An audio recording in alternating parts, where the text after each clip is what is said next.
Alright, so here's a demonstration of the final project for Advanced Robotics with a GPS guided RC car. So here's my rendition of it. This will turn on the ESC and also the battery pack that runs the Arduino, and it's going to run through the startup initialization program. So it's got a lock on 7 satellites. It's now going to go to waypoint 1 out of 3 using the GPS.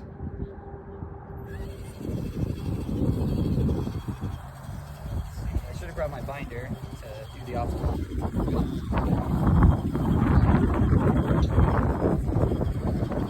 We've got ultrasonic distance sensors to detect obstacles and a simple obstacle avoidance program to try and avoid any obstacles in its path. And then it'll resume going to the waypoint. GPS, there's a pretty big tolerance or error for your actual destination. So within 10 feet is pretty good. We're coming up on our first waypoint here, marked by this flag. Might run it over. Okay, well that's pretty good. So now we're displaying that we're at location 1. It's pretty hard to see on the LCD screen right now. And then we're going to go ahead and head to waypoint 2.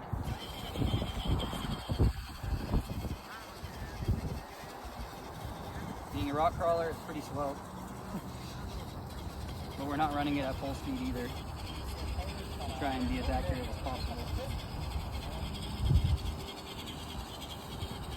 Now I have it on an alternating obstacle avoidance. So last time it went to the right, I believe, to get around me. This time it should go to the left. That way you can't just keep running it one direction by getting in front of it. Yep. So essentially just turns around whatever it is, assuming that it can get around it. It's not a wall. So our next waypoint's like maybe 70 yards away, or meters. Oh, here we go. Should be able to go over this rock here. Got to demonstrate the rock crawler capabilities.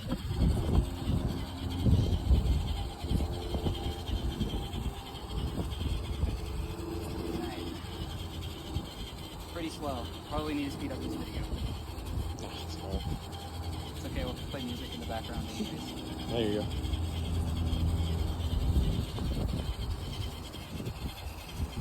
Constantly checking the GPS location, its current heading and its desired heading, and then based on the difference, it's steering itself, and it's constantly checking the distance between itself and the waypoint.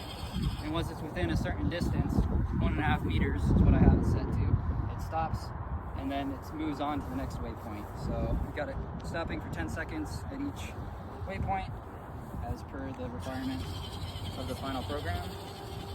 We're not going to let it go through that snow, because it's very exposed to electronics. And so hopefully that won't be a problem. It's headed right for it. So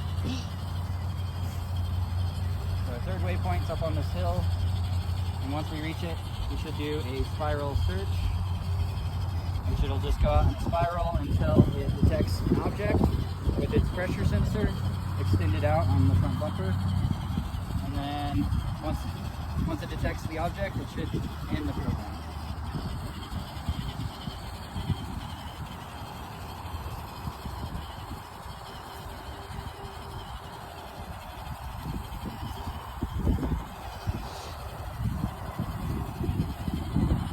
Usually the worst way.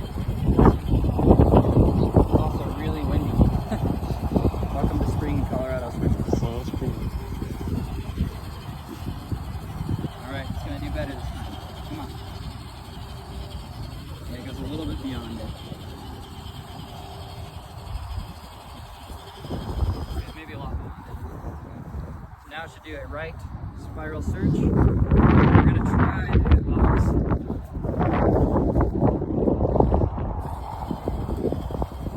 So the spiral should be widening slowly over time, but because of this hill, it's going to drag the center of the circle down, so it's going to be a little bit hard to tell that it's turning out further and further. The program's limited, so it can't go straight or turn left.